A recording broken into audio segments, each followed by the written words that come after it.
In Chapter 3 of Pride and Prejudice, Mr. Bingley visits Mr. Bennet, and the sisters are able to glimpse him from a window, but do not actually get to meet him. Mr. Bennet invites Bingley for dinner, but he has to decline as he's going out of town. A neighbor of the Bennets, Mrs. Lucas, reports that Bingley is on his way to London, but will be present at a ball that will soon take place in the neighborhood.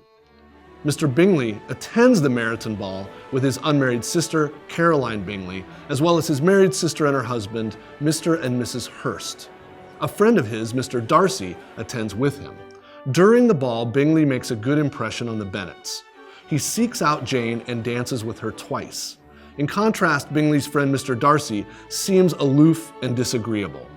When Bingley encourages Mr. Darcy to dance with Elizabeth, she overhears Darcy describe her as tolerable, but not handsome enough to tempt me.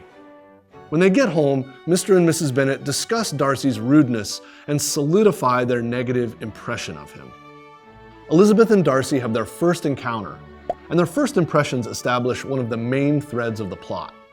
Darcy's attitude and aloofness leaves Elizabeth with a very unfavorable impression of him.